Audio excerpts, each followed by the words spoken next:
দক্ষিণ পেরুর মরুভূমি পৃথিবীর সবচেয়ে শুষ্ক অঞ্চলের একটি। এখানে বছরে বৃষ্টি হয় মাত্র কয়েক মিনিট, নীরব, প্রায় নিষ্প্রাণ। কিন্তু এই নিস্তব্ধতার নিচে লুকিয়ে আছে একটি অদ্ভুত রহস্য। মাটির উপরে আঁকা আছে শত শত সোজা রেখা, জ্যামিতিক নকশা আর বিশাল প্রাণীর আকৃতি, যার কিছু 90 মিটারের বেশি দীর্ঘ। মাটি থেকে দাঁড়িয়ে এগুলো প্রায় দেখাই যায় না, কিন্তু আকাশে উঠলেই মরুভূমি রূপ নেয় এক বিশাল পরিকল্পিত চিত্রে। 2000 বছর আগে কোনো বিমান ছিল না, কোনো স্যাটেলাইট ছিল না। তবুও এই নকশাগুলো এমনভাবে তৈরি করা হয়েছে যা সম্পূর্ণভাবে বুঝতে গেলে শুধু আকাশেই যেতে হবে। কিন্তু এখন প্রশ্ন হলো, কারা বানিয়েছে এইগুলো? হ্যাঁ, ঠিকই ধরেছেন। এটা বানিয়েছেন নাজকা সভ্যতা, যারা খ্রিস্টপূর্ব ২০০ থেকে খ্রিস্টাব্দ ৬০০ পর্যন্ত এই অঞ্চলেই বাস করত। কিন্তু কেন তারা এমন কিছু তৈরি করলো যা তারা নিজেরাই পুরোপুরি দেখতে পারবে না? এগুলো কি ছিল? এক জ্যোতিষবিজ্ঞানী ক্যালেন্ডার, জলের উৎসের মানচিত্র, ধর্মীয় আচার, নাকি কোনো সংকেত যার প্রাপক আমরা নই? নাজকা লাইন শুধু প্রাচীন শিল্প নয়, এগুলো এক প্রশ্ন, আর সেই প্রশ্ন এখনো খোলা আছে। Yes, this is the story of the Nazca line. ১৯২৭ সাল, দক্ষিণ মেরুর এক নির্জন মরুভূমিতে এক তরুণ প্রত্নতাত্ত্বিবিদ হাঁটছিলেন, তরিবিও মেজিয়া জাসপে। তার কাজ ছিল প্রত্নতত্ত্বের জরিপ। কিন্তু তিনি যা দেখতে শুরু করলেন তা ছিল অস্বাভাবিক। মাটির উপরে অদ্ভুত কিছু রেখা, সোজা, বাঁকানো, কোথাও সার্পিল। মাটি থেকে দাঁড়িয়ে সেগুলো তেমন গুরুত্বপূর্ণ বলে মনে হয় না। তিনি সেগুলোকে নথিভুক্ত করেন, কিন্তু পুরো ছবিটা বোঝা সম্ভব ছিল না সেই সময়। কারণ সেই সময়ে কেউ জানতই না এই রেখাগুলো আসলে কত বড়। ১৯৩৯ সাল, আমেরিকান ইতিহাসবিদ এবং ভূগোলবিদ পল কোসক একটি ছোট বিমানে চড়ে এই অঞ্চলের উপর দিয়ে উড়ে যাচ্ছিলেন। আর তখনই সবকিছু বদলে যায়। উপর থেকে মরুভূমির দিকে তাকিয়ে তিনি প্রথমবারের মতো দেখলেন সম্পূর্ণ নকশা, একটি হাম্বিং বার্ড, একটি মাকড়সা, একটা বানর, আর একটা বিশাল কন্ডর। রেখাগুলো শুধু রেখা নয়, এগুলো ছিল পরিকল্পিত চিত্র। সেই দিন ছিল শীতকালীন আয়নান্তের পরের একটি দিন। কোসক লক্ষ্য করলেন একটি লাইন সরাসরি সূর্যাস্তের দিকে নির্দেশ করছে। তার মন্তব্য ছিল সংক্ষিপ্ত কিন্তু গভীর। Perhaps this is the largest astronomy book in the world. মরুভূমি আর নিস্তব্ধ ছিল না, এখন এটি হয়ে উঠেছে একটি প্রশ্নচিহ্ন। নাজকা লাইন বোঝার জন্য প্রথমেই বুঝতে হবে কারা এগুলো তৈরি করেছে।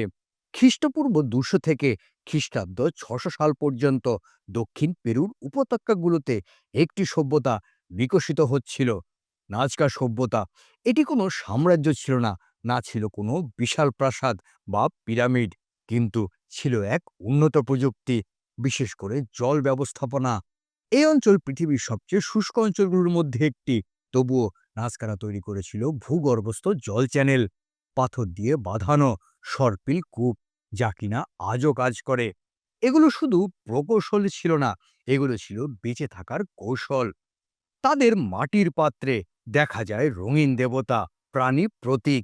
তাদের বস্ত্র ছিল জটিল, জ্যামিতিক নকশা নিখুঁত। এটা স্পষ্ট তারা নকশা বুঝত, সমমিতি বুঝত, পরিকল্পনা বুঝত।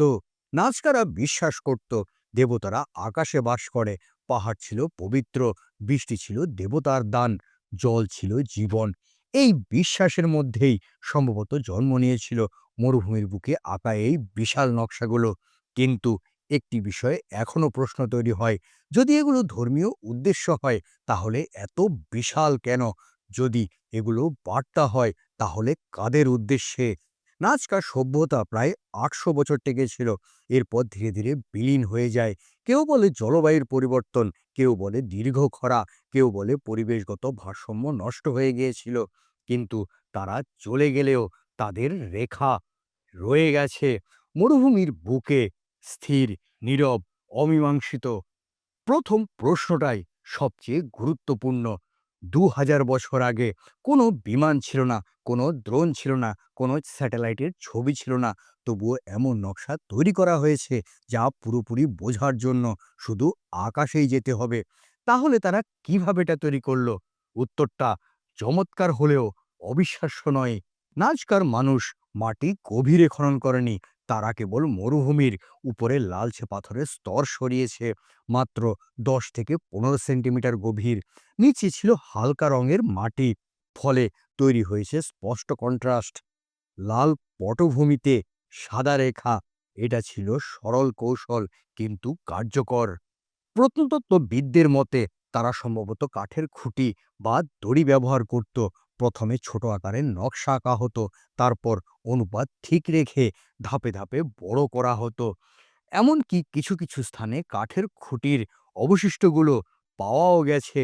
এর মানে এটা কোনো এলোমেলো কাজ ছিল না, এটা ছিল পরিকল্পিত প্রকৌশল। কিন্তু আসল রহস্য এখানে, কিছু সোজা লাইন কয়েক কিলোমিটার দীর্ঘ, একেবারে সোজা। এত দীর্ঘ দূরত্ব সমমিতি বজায় রাখা কোনো উঁচু ভিউ ছাড়া সহজ কাজ নয়। তবে কি তারা পাহাড়ের ঢাল ব্যবহার করত, উঁচু স্থান থেকে দিক নির্ধারণ করত, নাকি পুরো কাজটাই ছিল সমষ্টিগত সংগঠনের ফল? আরও একটি গুরুত্বপূর্ণ বিষয়, নাজকা অঞ্চল প্রায় বাতাসহীন, বৃষ্টি খুবই কম, মাটি শুষ্ক এবং স্থিতিশীল। প্রকৃতি নিজেই এই শিল্পকে সংরক্ষণ করেছে প্রায় 2000 বছর ধরে। কিন্তু প্রশ্ন এখনো রয়ে যায়, তারা কি সত্যিই জানতো উপর থেকে এটা দেখতে কেমন, নাকি এটা ছিল এক বিশ্বাসের কাজ, একটি নকশা যা মানুষের চোখের জন্য নয়, বরং আকাশের দেবতার জন্য?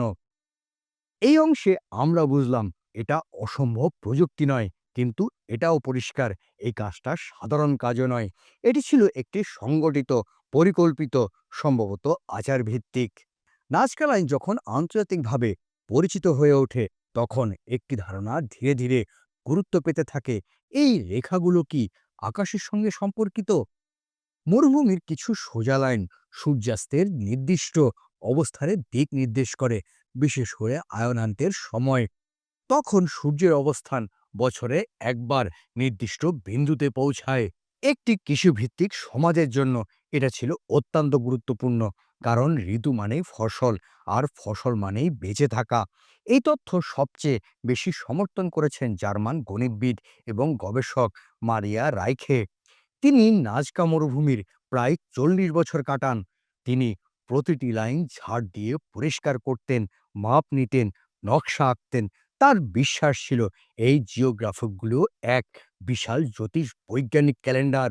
কিছু গবেষণায় দেখা গেছে কিছু লাইন নির্দিষ্ট তারামণ্ডলগুলোর দিকে নির্দেশ করতে পারে, কিছু প্রাণীর আকৃতি, সম্ভবত আকাশের প্রতীকী রূপ। হাম্বিংবার্ড সূর্যের সঙ্গে যুক্ত, কন্ডার আকাশের প্রতীক।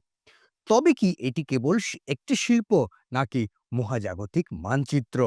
কিন্তু 1990-এর দশকের দিকে আরও বিশেষ বিশ্লেষণে দেখা যায় সব লাইন জ্যোতিষ বৈজ্ঞানিক ঘটনার সঙ্গে মেলে না।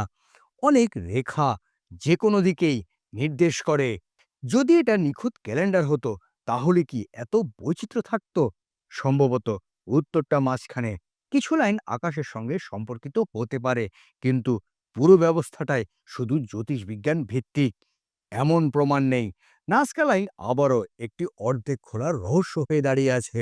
যদি আকাশই একমাত্র উত্তর না হয়, তাহলে কি উত্তর লুকিয়ে আছে পৃথিবীর নিচে?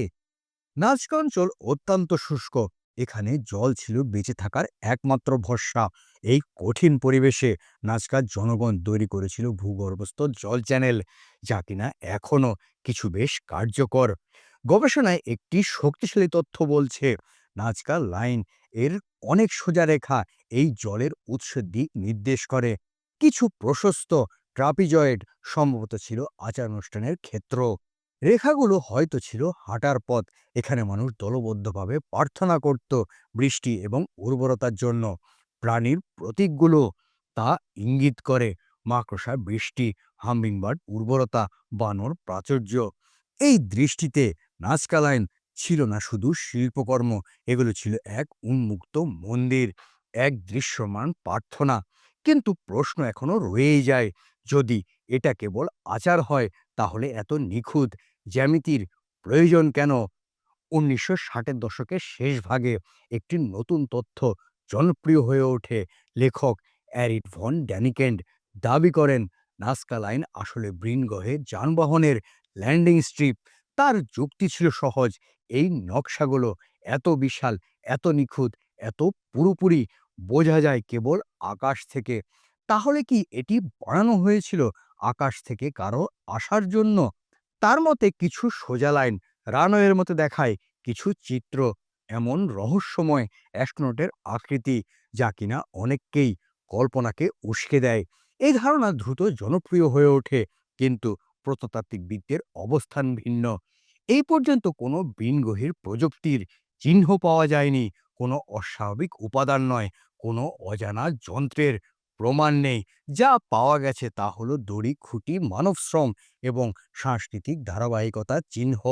বিজ্ঞানীরা মনে করেন নাজকা লাইন মানুষের তৈরি মানব প্রয়োজনে, বিশ্বাসে এবং সংগঠনের একটি ফল। তবু একটি বিষয় অস্বীকার করা যায় না, নাজকা লাইন আমাদের মনে করিয়ে দেয় মানব কল্পনার ক্ষমতা আমরা প্রায় কম করে দেখি।